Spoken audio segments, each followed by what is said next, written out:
Hello everyone, welcome back to my YouTube channel Lab Technician Study. Friends, I hope you all are good and doing well and you have watched all previous videos. So friends, without wasting any more time, let's get started. Friends, there is a first question. Which of the following is an anaerobic culture medium? इनमें से कौन सा anaerobic culture medium है? आपके option है यहाँ पे nutrient agar, nutrient broth medium, Robertson cooked meat medium या फिर peptone water medium. Friends, if you know answer of this question please comment below. You have 5 seconds to answer. Now let's see the correct answer of this question is Robertson cooked meat medium. जो हमारा RC media होता है वह एक anaerobic culture medium होता है. Next question.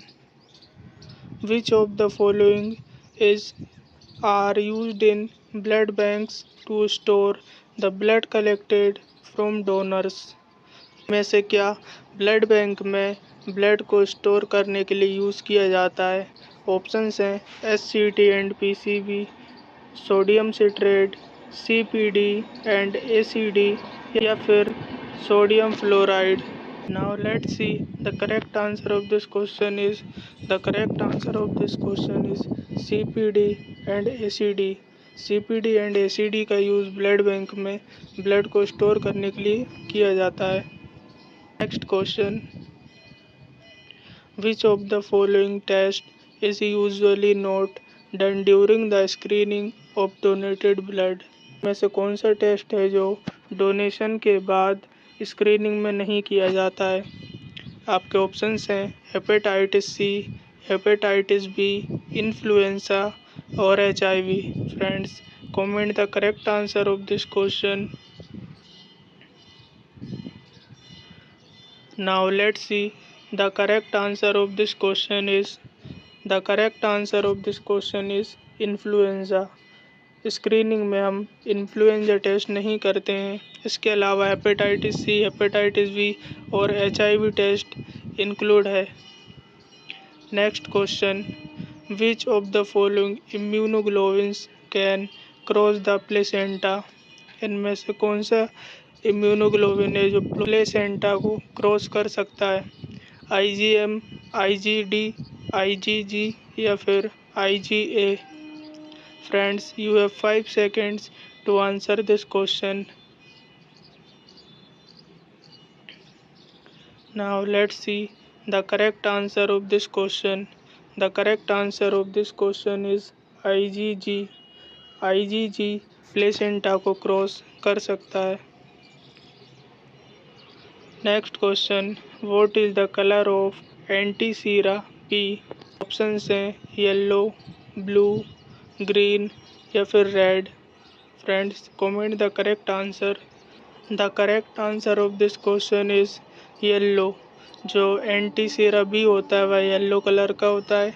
इसके अलावा अगर आपसे पूछा जाए तो जो हमारा एंटीसीरा A होता है वो किस कलर का होता है, तो वह ब्लू कलर का होता है.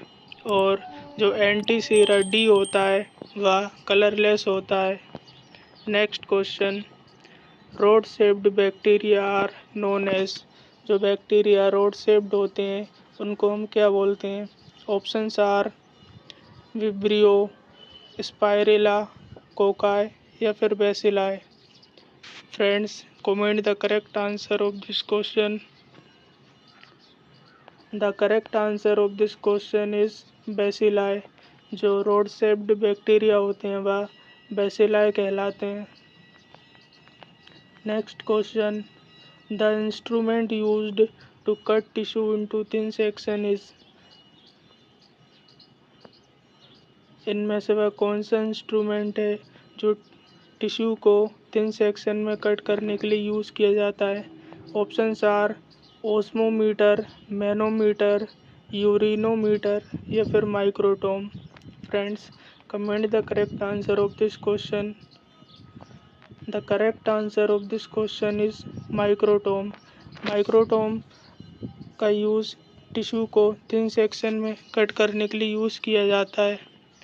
Next question, which medium is mainly used for the primary isolation of Mycobacterium species. इनमें से कौन सा मीडिया है जिसका यूज़ माइकोबैक्टीरियम स्पीसीज को आइसोलेट करने के लिए किया जाता है। Options are Wilson Blair medium, McLeod's medium, Lowenstein Jensen medium या फिर रॉबर्टसन कुक्ड मीट मीडियम।